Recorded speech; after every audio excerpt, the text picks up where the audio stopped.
A continuación van a ser ustedes partícipes de una información que, atendiendo al criterio de la Diputación, que es suma claridad en el proceso de introducción de la incineración dentro del territorio guipuzcoano, debería haberse emitido en varias cadenas de radio. Hemos hecho concretamente varios escritos en diferentes medios de comunicación, hemos sido invitados a programas que luego han sido vetados y que no han podido ser finalizados, y nos vemos de alguna manera en la obligación de que el ciudadano llegue a tener esta información simplemente a través del CD que ustedes van a ver. Vamos a comenzar con un programa muy interesante que se ha realizado en el Bajo Bidasoa y que les puede suponer una especie de introducción, fundamentalmente centrada en cuestiones de impacto sobre la salud, que puede ser realmente interesante.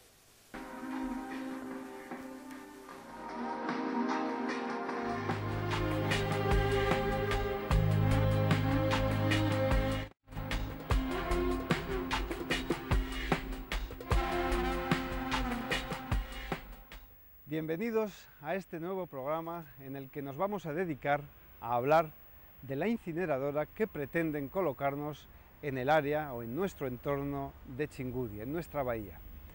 Hoy el programa lo vamos a dedicar a la salud.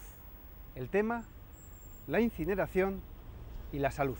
Hasta ahora, la publicidad y los folletos que nos han llegado de la Mancomunidad de Servicios del Txingudi y de la Diputación nos han hablado de que tenemos un problema con las basuras, que por cierto nos quieren traer también las de Francia. Pero seamos conscientes, eso no es realmente un problema, porque problema es tener un hijo enfermo de cáncer, problema es tener un nieto que nace con malformaciones. Eso es realmente un problema. Y ese problema al que nos quieren condenar quemando las basuras, eso se lo vamos a explicar en el programa de hoy. Esto no es una visión catastrofista y exagerada. Esa posibilidad existe y hoy se la vamos a explicar.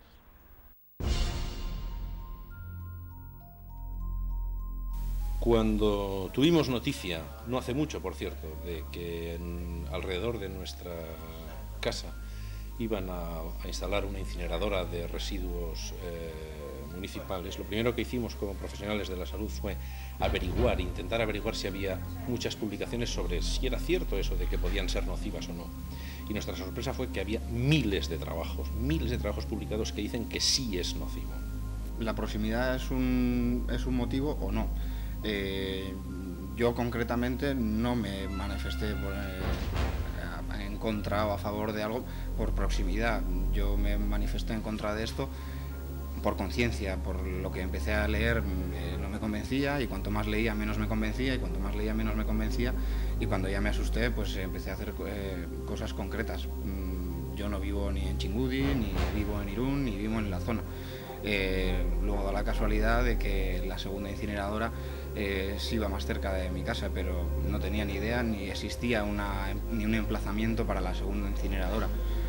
Simplemente era leer, asustarme, leer más, asustarme más, y bueno, cuanto más serios eran los estudios, tanto de la OMS como de otras fuentes, de Japón, de Inglaterra, de Estados Unidos, bueno, pues mi opinión se iba formando, y en base a eso estoy actuando y estoy en este grupo. La combustión es uno de los procesos más peligrosos de la industria. Cuando la basura es incinerada, se producen miles de reacciones químicas de los diferentes materiales que conforman la basura. En este ardiente laboratorio se volatilizan metales pesados, se liberan gases tóxicos, se forman dioxinas y furanos, se esparcen micropartículas de muy diferente contenido y se generan los elementos desconocidos. Prácticamente el 75% de lo que sale por la chimenea es desconocido. Los contaminantes que se dispersan por las chimeneas de una planta incineradora tienen dos características fundamentales. Una es que son muy volátiles, tienen muy bajo peso molecular y esto le confiere la característica de que pueden desplazarse a lo largo de kilómetros desde el punto de emisión.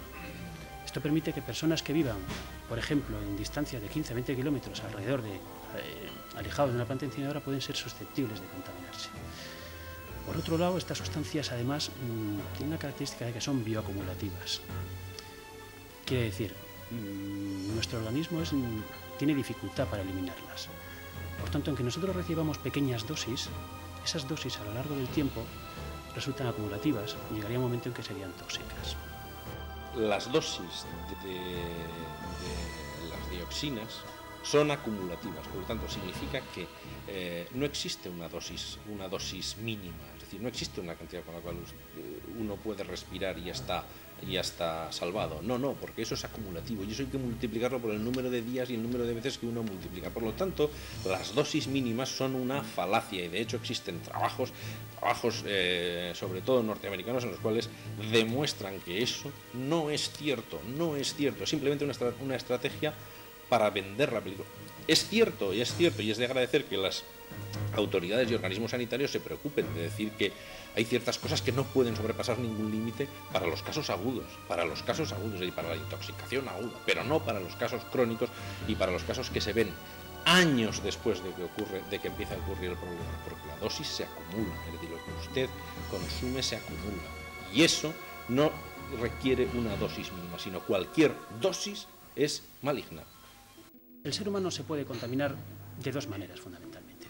Una forma directa, es decir, la vía inhalatoria, nosotros respiramos los contaminantes, o una forma indirecta. Esto es, nosotros podemos ingerir los contaminantes en los alimentos.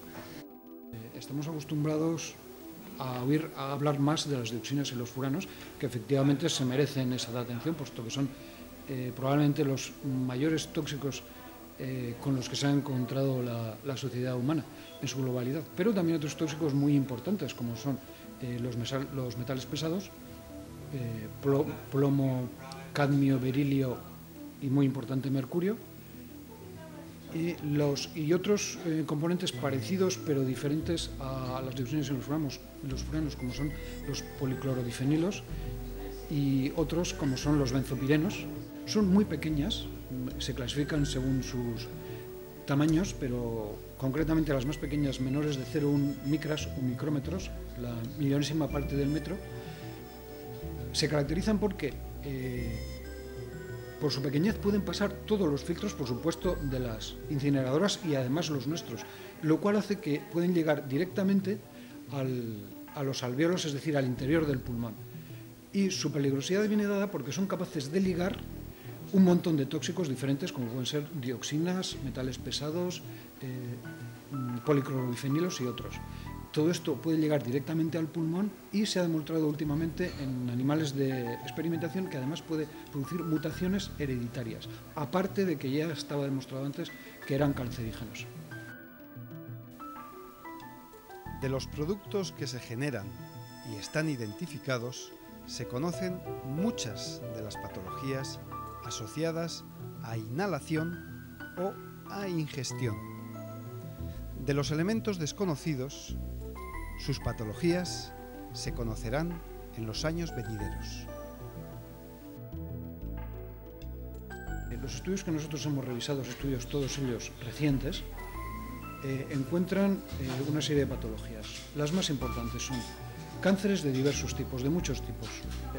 Los más claros son los sarcomas de tejidos blandos, que son unos tumores malignos del tejido conjuntivo. También se han encontrado linfomas y leucemias, sobre todo en niños. Otros tipos de cánceres, pulmón,